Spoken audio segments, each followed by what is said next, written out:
Hey, what's up? Happy Friday, everyone. Before we get rolling with today's show, I wanted to come at you real quick. This is your host of Felony Friday, John Odermatt. Wanted to talk about 5-star reviews once again. I brought it up a couple months ago as a new idea to get engagement from the audience, to influence the show and ask us questions, bring us new ideas, things like that. The response has been nothing short of incredible. And Mark and Brian and I have been talking. And I think what we're going to do is, starting with August and going forward, is we're going to have once a month, a separate show that is not a part of our Monday, Wednesday, or Friday show, where we address any questions or comments or topics brought up in a 5-star review. So you can leave your topic, your question, whatever, and ask me anything for all of us. You can leave that by going to Apple Podcasts. That's the place that I'm going to look, and we're all going to look. That's the place that has the most impact and influence in the algorithm for podcast right now. So leave it there. Leave a 5-star review. You can leave a comment. Tell us how much you love our show. What's your favorite thing? And then, just ask us anything. Give us a topic, what you want us to talk about. If you have a question about libertarian philosophy or really anything in the world, the three of us are going to get together and talk about it. One more quick message before we start today's show. I want to tell you guys about a great libertarian blog called The Liberty Theorist.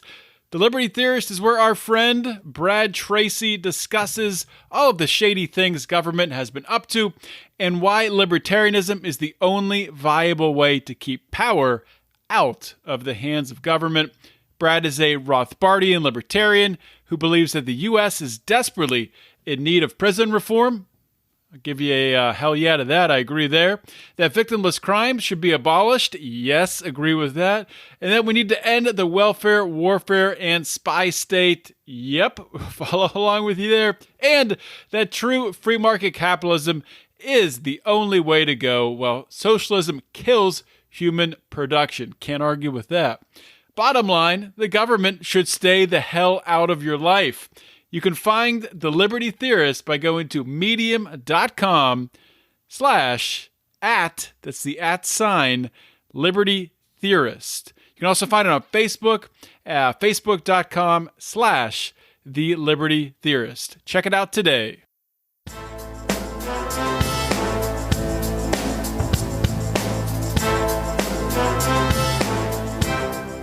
Welcome to Felony Friday, a presentation of the Lions of Liberty podcast.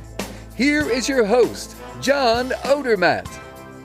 Felons, friends, and freedom lovers, welcome back to another edition of Felony Friday, a weekly show right here on the Lions of Liberty podcast. Of course, Felony Friday is one of 3 shows on this variety network, this variety podcasting channel that we have. We have a show every Monday hosted by Mark Clare, a show every Wednesday hosted by Brian McWilliams. Make sure to subscribe on your favorite podcasting app to hear all 3 shows. I want to quickly get to today's show. I have an awesome one lined up for you all this week. Before I do that, I do want to talk about some things that I'm really passionate about, and I want to pass on to my audience here. Obviously, you guys know that I'm passionate about liberty, the ideas of liberty, advancing those ideas forward, looking for the best paths to take as we reform the criminal justice system and give people who have suffered through the system a platform here on Felony Friday.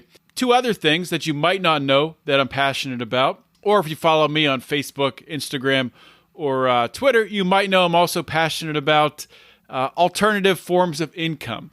Finding different ways to supplement your income. And in these trying times, in these difficult times of COVID, where your business can be shut down, you can be furloughed from your job, laid off from your job, it's more important now than ever to find other ways to make money, and especially to find ways to make residual income. As you do go back to work, or if you're working on something else, you can set up a side business, a side hustle of residual income that is going to pay you while you sleep, literally. The third thing that I'm passionate about is health, immunity, primarily through gut health, healing from the inside out, striking the root of the problem of gut dysbiosis, which can affect us in so many different ways. And almost everyone suffers from it because the culture, the lifestyle that we live in is going to cause problems in our gut, going to cause imbalances through antibiotic treatments, through pollution, through sugar, through processed foods, through artificial sweeteners. And it's impossible to avoid all of this stuff. Stress, everyday stress is going to impact your gut in a negative way.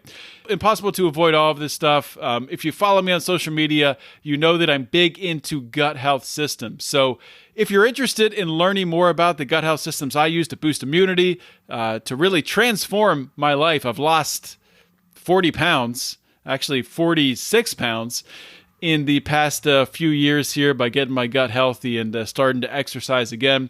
So if you're interested in hearing more about that, please reach out to me. You can reach out to me on Facebook, friend me if we're not friends, and send me a DM, of course, on Twitter too. Twitter is @JohnOdermatt, where you can find me. Instagram is @JohnOdermatt. You can find me there. So hit me up, reach out if you'd like to learn more. Let's get rolling with today's show. My guest today on Felony Friday is Sam Panda. Actually, one of the members of our Lions of Liberty Pride actually found Sam's story, found the video of her being handcuffed on the beach in Myrtle Beach, South Carolina. We'll get into the details of it, but essentially she was handcuffed and harassed by police for wearing a thong on the beach. And it was all recorded. The video went viral. I'll link to that on the show notes page. But Sam, welcome to Felony Friday. Hi, thanks for having me. Well, thank you for coming on the show. And, I wanted to have you on there's the video out there where you can see what happened, but I wanted to give you the opportunity to really share, anything that the video doesn't show and really the lead up to this, what actually happened. But before we get into that, just to give some background on yourself, maybe if you could just tell my audience, a little bit about yourself, where you live, what you do, things like that. Sure. Well, my name's Sam Panda. I live kind of everywhere. Right now, I'm currently living in Myrtle Beach. I'm an acrobat and I do circus-style shows. So sometimes I'll take contracts all over the world. I've worked in Indonesia. I've worked in Taiwan for a long time. I've worked in China. I've worked in South Korea, in Greece, in Spain, in the U.S. I've moved to South Carolina from Las Vegas. So I really travel a lot and perform a lot, and that's pretty much my entire life. So let's talk about the events at the beach. So I'm assuming you're living in South Carolina now at Myrtle Beach. I'm assuming you go to the beach pretty regularly. Pretty regularly, yeah. Especially like right now, we're still in the middle of a pandemic. There's not too much to do, and the beach is a place where you can be, first of all, outside and pretty distant from people. Mm-hmm. So like we can throw our masks in our bag and stay away from other people, relax on the beach and not have to be too worried about, getting sick or making other people sick. So we do actually tend to go a lot. So was there anything different about that day? I mean, I guess what I'm getting at is, obviously you were approached because of what you were wearing. Were you wearing anything different than normal or like? No, absolutely not. So I pretty much exclusively wear thong bikinis on the beach. Mm-hmm. That particular bikini, I wore the exact same one the day before to that exact same beach. And even as I was putting it on to go to the beach, I was like, I wore this yesterday. That's pretty gross, but whatever. Go to the beach anyway. Yeah, it's gotta be careful when you're sharing on Instagram that it's not. It's the same day. Same day. So like I wear that bikini a lot, very much a lot. But I'm comfortable in thong bikinis. I use them for swimming and for going on the beach, and then a lot of shows I do. I'm a burlesque performer. Even like a lot of acrobatics and stuff I do. I do a lot of shows that are a lot more. Mm-hmm. Adult themed, I guess you would say, like kind of sexy. And so we wear things like that on stage. We wear things like that in rehearsals. Basically, when you're a performer, you're a model or anything, you're very comfortable in your own body and you're comfortable in those little types of outfits. And so when you're going to the beach, you'll see women in thong bikinis in Myrtle Beach all over the place. Mm-hmm. And I will always be one of them. If I'm going to be on that beach, I'm going to be in a thong. Well, that's good that the events we're going to talk about didn't deter you from that. So let's talk about it. So you're there, you're hanging out with your friends. I know in the video there was a guy there filming. I'm assuming one of your friends and another woman there with you. So you guys are just hanging out. What happens? So we went to the beach. It was the woman is my little brother's fiance, so my future sister-in-law. Mm-hmm. So I will just refer to her as my sister. Sure. And the guy is my partner. So we went to the beach because the hurricane was coming in, which makes the waves pretty decent, and he wanted to go surfing. So he was out surfing in the water. My sister and I were just relaxing on the beach. We had a towel down. We had a speaker playing music. I think we were listening to Beyonce because why not? And just kind of like sitting in the sand and getting kind of dirty and sandy. At one point, we walked into the ocean to rinse some of the sand off of us. As we're coming out of the ocean, we see that there is a man holding a cell phone that looks like he's taking a video, kind of like this, and it stops on us, and he's filming us walking out of the water. And we had noticed this man probably like 20, 25 feet away from us while we were sitting on the towel. Just he was staring a lot. It was making us uncomfortable. Mm-hmm. Mostly my sister, because I had my back to him. So she noticed him filming, and she went to talk to him about it. She said, "Excuse me, can you tell me if I was a part of that video you were taking?" And he got very angry and very defensive, and he said, I don't even remember what he said, but it was something about that he wasn't doing that or anything, and he was just taking a video. And so she asked if she could see it. So he gave her his phone, and she pulls up the video, and lo and behold, it's just a video of us walking out of the water. Right. So she just deleted it. And she said, obviously if it's not illegal to take a video or a picture of someone on the beach, it's not at all. Mm-hmm. But if someone tells you it makes them uncomfortable, like just, be kind, don't do it. Yeah, it's certainly not appropriate behavior. I mean, right. Like there's that kind of social, contract that exists to like not upset other people while you're around them. Like mm-hmm. You're not going to go to jail for it, but maybe just don't do it. And I say that, and to be very clear, when I'm saying something like that, it is this man was putting us into his business. Like he was doing something directly to us. Now, the big argument here is that if I feel that way about this man taking videos of me, don't I care about how other people perceive my bathing suit, which, no, because I'm not wearing my bathing suit to make other people uncomfortable. I'm wearing it to enjoy it and to be comfortable myself. While this man was doing something directly to us that made us uncomfortable. Okay. So anyway, we delete the video. My sister tells him that if he wants to video someone like that, he should ask. And then we go sit back down. About 15, 20 minutes later, he comes back over and he starts yelling at us about, we made him delete a video that he was going to send to his dying father. What? And yeah. And we were like, take another one. The beach is there. You can take as many videos you want of the ocean and send them to your father, but you don't have to take a video of us and send it to your father. And if you want a video of us to send to your father, I'm sorry, no, I don't care if he's dying or not. It's just not going to happen.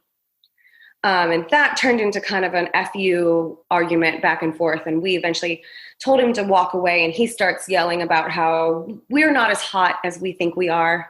Wow. You're not all you're cracked up to be, kind of thing. And we're like, we really just want to sit here by ourselves and listen to music mm-hmm. and not be bothered. So after that, we noticed the woman and her family sitting behind him approach him, and they're talking. We see it. We don't really pay that much attention to it because not our business. They can talk whatever they want. They can do whatever they want. We just want to sit and enjoy ourselves. And then 2 police cars come up onto the beach. And at this point, my partner comes out of the water because he sees police come.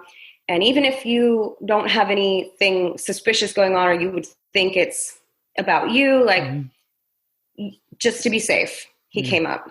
Did he notice any of the other interactions going on when he was in the water? Did he? He saw that we were talking to the man with the phone. He didn't know why. He didn't, and he wasn't really sure. So the fact that he saw us leave and then he never saw the argument after didn't give him much concern. Right. So we have the police to our backs. He's watching them. They come up behind us and they're already coming up to us, ready to diffuse a situation, which there was no situation. So they come up and they're like, the first thing they say to us is, "Ladies, what's the problem?" Wow. We were like, "I don't know. We don't have a problem because we didn't call you." Right. We're like, "Do you have the wrong people? Are you looking for someone else? It's not us." And they're like, "No, it's you. You can't," something along the lines of, "You can't wear this on the beach." And I was like, "Well, can you show me the law that says I can't wear it? Because I've never heard this. But if you want me to believe you, then just show me." And the officer said, "No." That was all he said, was no. No, can't show you. No, I'm not going to show you. And so I went, "Okay, then we're done here.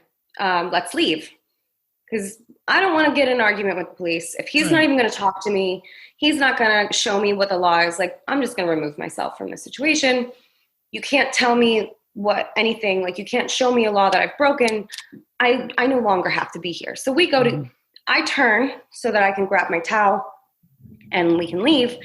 And as I turned my back to him, he rushed me very aggressively. He grabbed my arms, threw them behind my back, started telling me he was going to put me in handcuffs. His partner grabs my other arm. They're pulling me away from back in the direction towards them.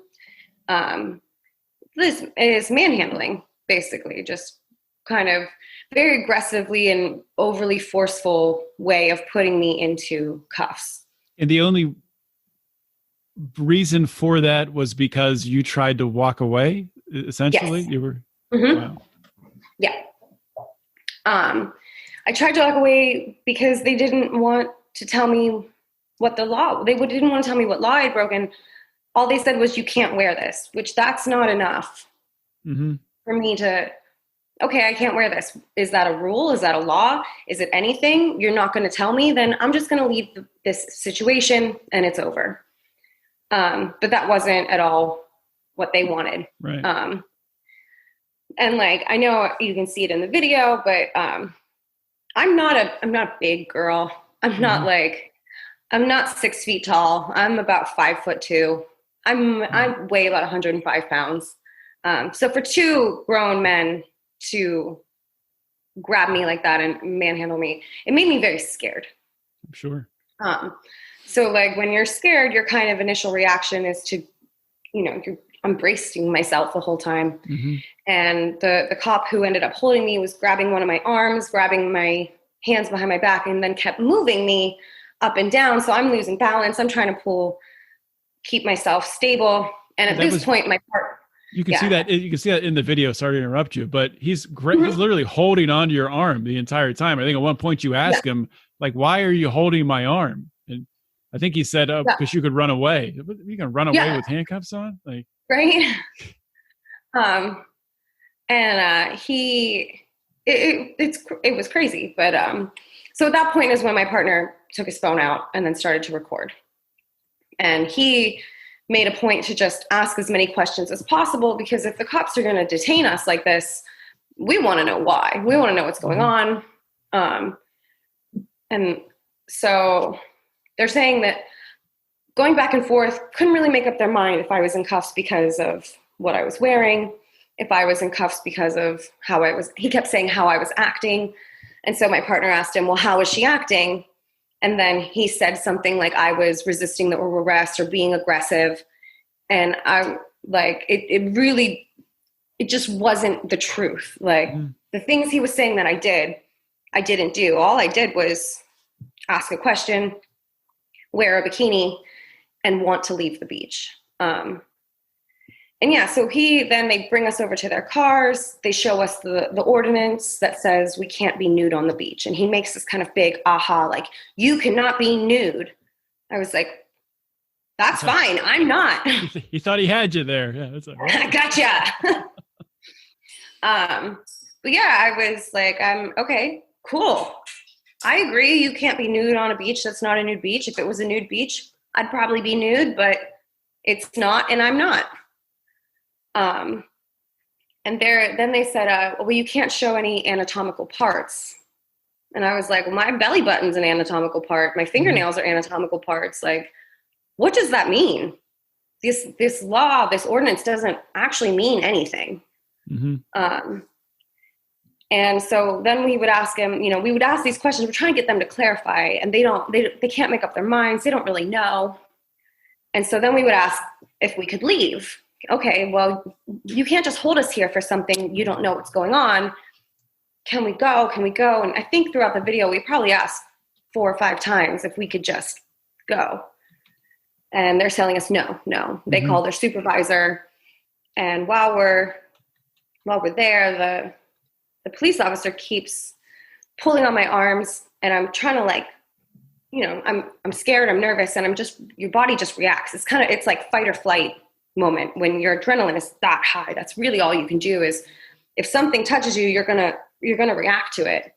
And like I've heard a lot of people say, if you would just cooperate and sit in cuffs and be patient, and that's what I would do. I'm like, you don't know what you would do in this situation. That's a good point. Your body is gonna just do things. You really have no idea. Logic is kind of gone at this point. So he's telling me to stop tweaking. And he says this several times, stop tweaking. And I'm trying to make a point very clearly, because that means, like, tweaking means you're on meth. He's trying to make it appear that I'm on drugs, which I've never done meth in my life. And certainly not that day. And certainly I wouldn't be doing meth on a public beach. Like, that's a rule that I'm okay with following. Hey, just want to take a real quick minute here to talk about another libertarian podcast. If you haven't listened to Good Morning Liberty, it's a 5-day per week show. Nate and Charlie, I don't know how they do it, 5 days per week, pumping out fantastic content. Also, their Twitter game, I have to say, I've been following them on Twitter, is on point. At Good AM Liberty. Check it out. I don't know if it's Nate or Charlie running the account, but whichever one is doing it, fantastic job. Also, their show. So what is their show? They are trying to really take the onus of trying to change people's minds of how people view libertarians. And they're trying to do this by leading with a message of compassion first, rather than, pounding on your keyboard and screaming at people like libertarians love to do. So they're looking at ways in which policies impact people and using the principles of liberty to provide compassionate solutions. They both have backgrounds in healthcare. They own a healthcare IT company. Check it out, Good Morning Liberty, wherever you get your podcasts. You can also subscribe to their podcast by going to BernieLies.com, which so awesome redirects right to their podcast links page. So check that out. Good Morning Liberty. And that's a tactic that police have, is they'll start saying stuff like that to get it on record. And then even if, you get tested and you're not on meth later or whatever, you can prove it later still that they thought you were on meth. So that justifies whatever actions they're going to take. That's scary. It was scary. And I really tried to make a point of, like, I'm not tweaking. That's a ridiculous thing to say. And then they would jump back to, oh, well, I arrested you. You're in handcuffs for this reason. And, so I would repeat it. Oh, I'm in handcuffs because I asked a question. And he said, you're in handcuffs because you're wearing a thong. I'm like, so I'm in handcuffs because I'm wearing a thong. Where does it say I can't do it? And it's flip-flopping back and forth of what what I was doing wrong or what they did. They just could never give us a real reason. And then their supervisor comes, and he took the energy level down a lot more. It seemed like when he showed up that it was a totally different, the situation calmed a little bit. He did a great job. He, first of all, he let them release me finally, which was great because there was no reason for them to put me in cuffs. And then they showed an ordinance that they eventually, kind of found an ordinance that said you can't have your buttocks showing, is what it said. And so then I'm asking, well, how much? Because like in Florida, there's a thong bikini rule. And the rule is your bikini has to be at least 1 inch all the way around. So it's measurable. It's very clearly defined. This is what's allowed. So I asked him, like, is there an amount of how much, or is this, at this point, it's subjective? And he's like, no, there's no measurement. I said, so what if I have like just this amount of my butt showing? Does that break the ordinance? And he says, yes. And I'm like, great. So this person in a bikini, that person, everyone on this beach is breaking that ordinance. Do you agree? And he said, yes. I was like, so you're only going to detain me. You're only going to come after me for this. You're going to enforce this on me. But you just admitted that everyone else on the beach is breaking the same law. And he kind of back and forth with me a bit. And he said, well, the woman who called us has children, so we have to address that. And the way I answered was probably like, it was pretty harsh. I told him I don't care about their children. Like, why can't they just tell their children not to look at me if that makes them upset? Mm-hmm. It's not that I don't care about children. It's just that I shouldn't have to wear something with someone else's child in mind. Like, I don't get up in the morning and go, I wonder if I'm going to meet a 13-year-old girl today. Should I not wear a thong because her mother might not like it? That's not my problem. It's not my business. Well, I mean, that's part of taking your kids to the beach, especially Myrtle Beach. Right. I mean, most beaches is you got to prepare them what they're going to see. It's not like going to a restaurant. It's different. People are wearing a lot less clothes. So exactly. I don't know. And even if I'm going to a restaurant, like if I want to wear shorts that are cheeky, or if I want to wear a crop top, like I should be allowed to do those things because I'm not being indecent in public. As long as you're doing something that's not hurting someone else, as long as you're not doing something indecent, as long as you're not, if I were going up to that woman and like twerking in her face and bending over and trying to teach her daughter how to do like stripper moves, then you know what? We might have a problem. Yeah. But I didn't even know that she was there, because my thing on the beach is to mind my own business and hope that everyone else does the same. So she's the woman who went up and talked to the guy who took the video and then deleted it. Yes. Okay. Mm-hmm. So I don't know what that guy told her. I don't know what this conclusion they came to. They told the police that we were like soliciting videos. What? Which I didn't even know until after news articles started to be written and media reached out to the police, and the police said we were called in for soliciting of videos. And I'm reading this. I'm like, what does that even mean? Soliciting videos? So soliciting people to take videos of you, or? Yeah, which like literally we did the opposite. Like we deleted a video because we didn't want to be a part of anyone's video. Right. Like, we're not trying to sell anything. We're just trying to hang out on the beach. Like, it was really weird. And like the woman complained, she said we were dancing and soliciting videos. I was like, well, dancing is legal. And we had some music on, so we're just kind of like, yeah, it's a beach day. Like, we're not, pulling out choreography. Like, most of the time we weren't even standing up. We're just kind of, shaking your body to the music a bit. I don't know how that can be illegal, and I don't know how even wearing a bathing suit can put you in handcuffs. Like, and eventually when the supervisor, I'm telling him that it doesn't matter. It shouldn't matter what other people, think about it. I'm not hurting anyone. And, you know, kids or no kids, like, it's not my job to teach someone else's children about, you know, fashion, I guess, or bikini styles or what's appropriate. Like, Right. tell your kids that these things exist and they can choose to do with their bodies when they're old enough. Like, that's all you should do. And, you know, obviously I hate to tell people how to parent because I'm not a parent, but this is how I would parent if I were. Mm-hmm. And it kind of broke my heart that another woman would choose to do this to women. Because if you're going to call the police on women for their bodies and two men show up, the only thing you've done is put those women in a dangerous situation. There's no other outcome. Yeah, not only that, I mean, of course, 100% right there, but also, okay, so she has a problem with the way that you're dressed and her daughter, her children are seeing that, but she doesn't have a problem with police coming and manhandling two women in front of her daughter.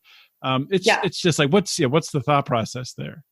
What she made this environment that's, you know, kind of an environment that for us could be dangerous. And for her daughter is a lesson in one day your body might get you arrested. Mm-hmm. So the police and this woman just, they made examples of us. That's what they did. And when the supervisor couldn't give me a reason to keep me detained, I said something like, I'm just going to go. I would just want to go. And he said, well, you can do that. I was like, great. We'd asked probably every 5 minutes since we started this interaction if we could go. Everyone kept telling us no, no, no, no, no. And finally, the supervisor said, go. So I didn't even give them another word. I just turned and walked away. Because as soon as someone tells me that I can leave, great, we're done. Right. We are done here. So that's all that came out of it. Finally, you asked if you could go, and they just let you leave. There's nothing written up, or anything like that. No, they don't even know my name. So they never even took your identification. Nope, they don't know my name. Even through all this media, they don't know my name because Sam Panda is not my real name. So yeah, it's really weird that like this. They this whole huge thing like this. They've had 3 police officers in 3 different police cars come and waste all this time physically putting a girl in handcuffs, you know, kind of manhandling me around the beach, being very big signs of aggression, signs of just an overstepping of their power. You know, and like I said, the supervisor who came in, he was great. He's fantastic. I think he did a really good job of diffusing the tension. He did a good job of admitting that he couldn't keep me, you know, while the other 2 officers, when they answered their questions, when they didn't have answers, they got angry and defensive and, you know, held me tighter and wouldn't let us leave. Where with the supervisor, he was like, yeah, you're right, you can go. So, you know, I think it's just a lot. And I don't want to be like, these cops are bad, because these specific cops are part of a system that teaches them that they need to be aggressive and they need to do these things. I think the cop who had me in handcuffs and was grabbing me, I think he needs to be retrained. Like, that's a power move you don't need to do on a 105-pound female. It's just at a minimum, he needs to be retrained. I mean, reprimanded in some way, but yeah. So speaking of police, and I know you've lived across the world, so you've seen different cultures and probably different ways of policing. But in America, has this changed your view of police in any way? Did you have a different view leading into this, or? So I've always, like I said, I've lived in a lot of countries, and I've interacted with a lot of police officers. And I've also lived in countries where the police officers' jobs are things like, you know, going for robberies and murders and investigations, things like that. And then they have other departments that handle everything else. So the police in America, I've always felt they have way too much to do. They have way too much power, but it's not even power. It's just like a list of things that they can't complete. So they can't focus on anything quite well. And they're all over the place. And so like in this instance, like they sent 2 men out on a call for 2 women, where they should have sent 2 female officers to handle this. Not, the police were, I don't know what they were so busy doing, but they didn't have masks or gloves on. So I don't know if they're just all over the place, but now they can't even follow, a state ordinance or, try to keep people safe, when where we live in South Carolina as a tourist spot, like COVID is a big deal here. It keeps getting worse. So we've got officers of the law who aren't following regulations, and we've got the supervisor was the only one wearing a mask, right? He was the only one in a mask, and like we had masks. I had a mask in my bag, but I didn't get a chance to put it on because once I took a step to my bag, my hands were already back. Right.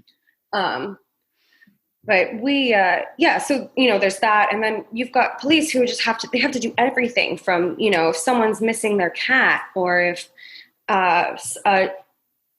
someone has a drug overdose, or, a lot of this whole range of things. It's just too much for one department to do. And so I think when you have that, then your system fails, and they kind of scramble to do everything super aggressively.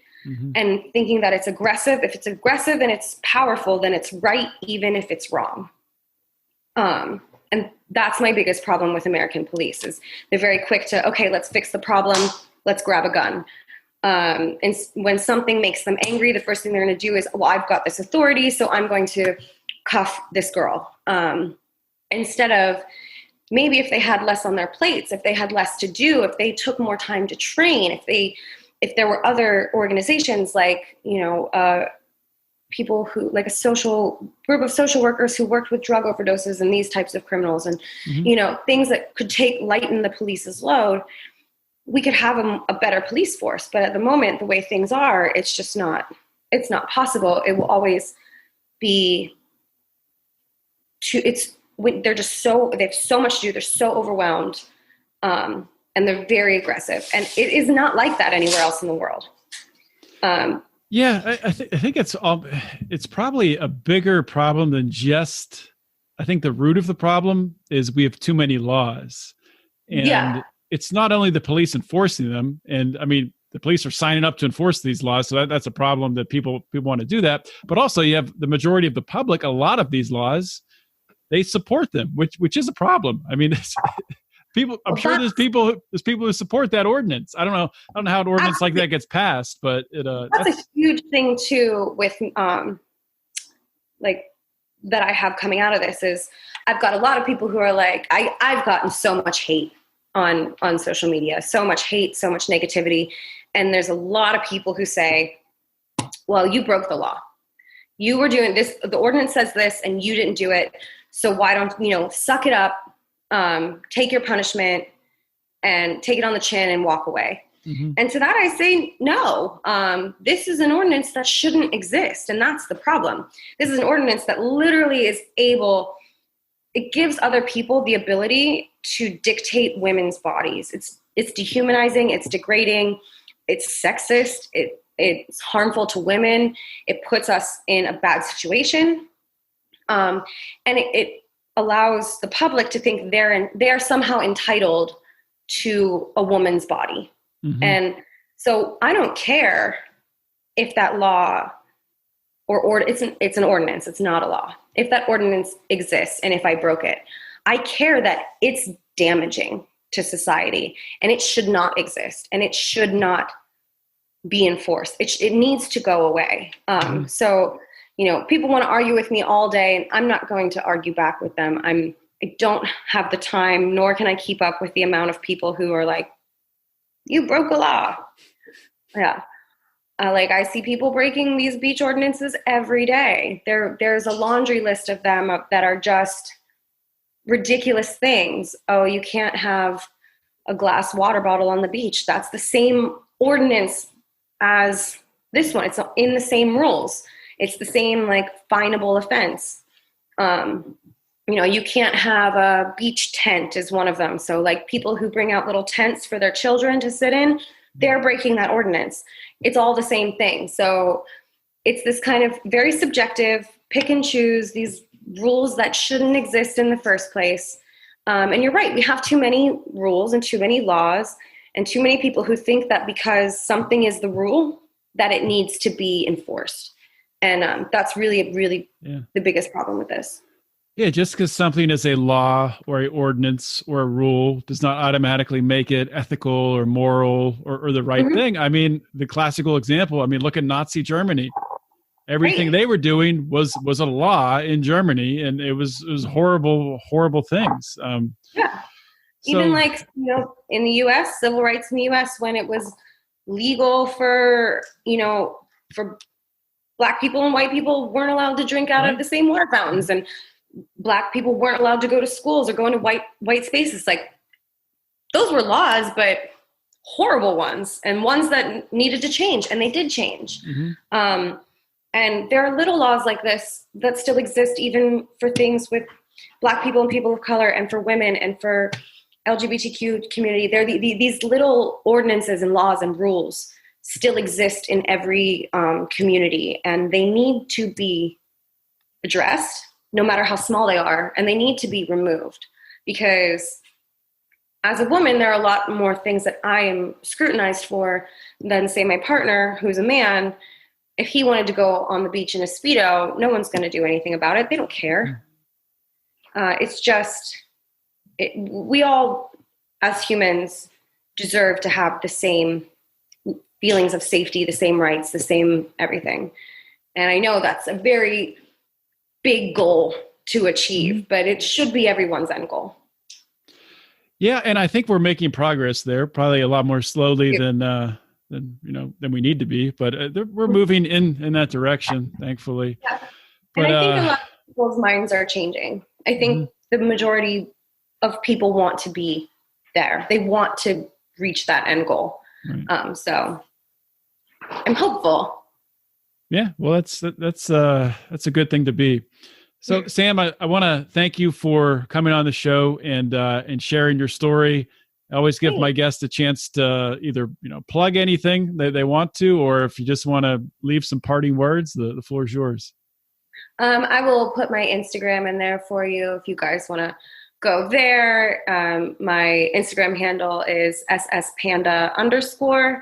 And other than that, be kind, be creative, have fun, enjoy your bodies, mind your business, and try not to let what other people do bother you in any way. All right, Sam. Thanks for coming on the show. You're welcome. Thank you for listening to today's show. Another great episode of Felony Friday. As you know, Felony Friday is one of 3 shows we have here on the Lions of Liberty podcast. Of course, we kick off every single week with our Monday show hosted by Mark Claire. It's our longest running program, our flagship program, where Mark interviews leaders in the Liberty movement. Every Wednesday, we have Electric Liberty Land hosted by Brian McWilliams. It's your weekly shot of culture, comedy, liberty, swearing, and just good fun. Check that out. You can get all 3 shows by subscribing for the great price of $0 per month. You get everything that we have here. So please check everything out. And if you like it all, please consider supporting what we're doing here at Lions of Liberty. A great way to do that is by joining the Lions of Liberty Pride. You can do that by going to patreon.com/Lions of Liberty. Another great way of doing that is by following, liking, sharing our stuff on Facebook, Instagram, or Twitter. You can find us on Facebook at facebook.com/Lions of Liberty. On Instagram and Twitter, we are at Lions of Liberty.